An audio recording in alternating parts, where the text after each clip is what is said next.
na. Ano ka ba naman? Malungkot ka pa rin. Nagluluksa ka pa rin. Chris, alam mo kung gaano ko kamahal si Lisa. Alam mo rin kung gaano ako nasaktan sa kanya. Kaya kung di mo alam, manahimik ka na lang, ibahin na lang natin ang usapan. Sige. Kaya lang, nahibos kay ko ni mo ron. Nalimta na ni mo.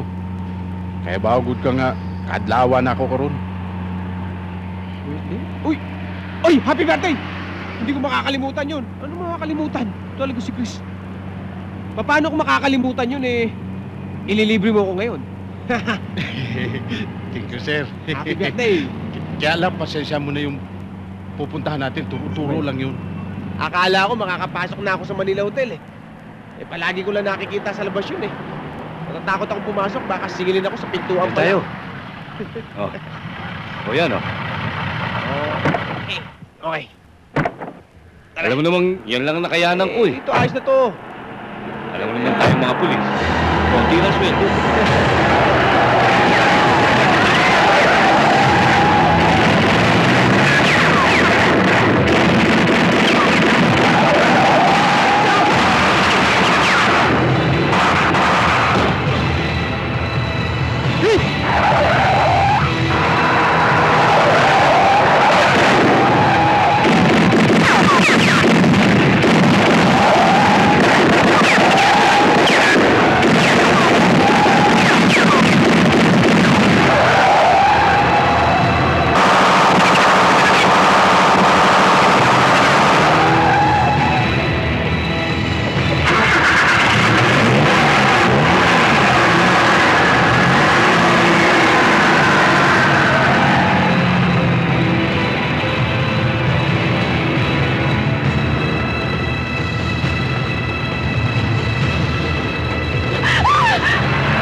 Anong kambing, oh? Mamalasin ka nga naman, oh. Miss? Miss? Miss? Kailan ako may nahabol sa kakinimatay? Ay. Sino ba to? Bigat na. Kinalulungkot ko ang nangyari kay Chris. Alam kong galit ka, kaya siguro maaaring magbakasyon ka muna. Sir naman, inaalis niyo ako sa kasong to! Kilala kita, Jack. Maaaring paminsan-minsan ay napagpapasensyahan mo atraso sa'yo. Pero hindi ang sa kaibigan mo. Kung pababayaan kitang humawak ng kaso, baka maging personal ang lakad mo. Sir, alam ko namang ako ang punteriya ng mga taong naka-enkwentro namin kahapon eh. Kung hindi dahil kay Chris, ako na ngayon ang pinaglalamayan. Binigay niya ang buhay niya sa akin, dapat gantihan ko lang yun. Yan nga ang kinatatakot ko. Yung pagganti mo.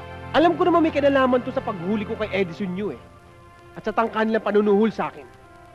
Sa madaling salita, tama yung dinadaanan ko, may nagugulo akong mga grupo, kaya gusto nila akong patahimikin. Sir naman, nakikiusap ako sa inyo.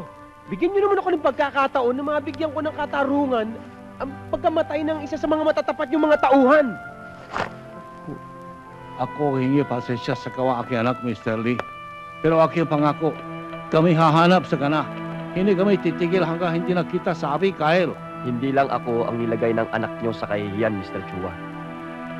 Pati na pangalan namin.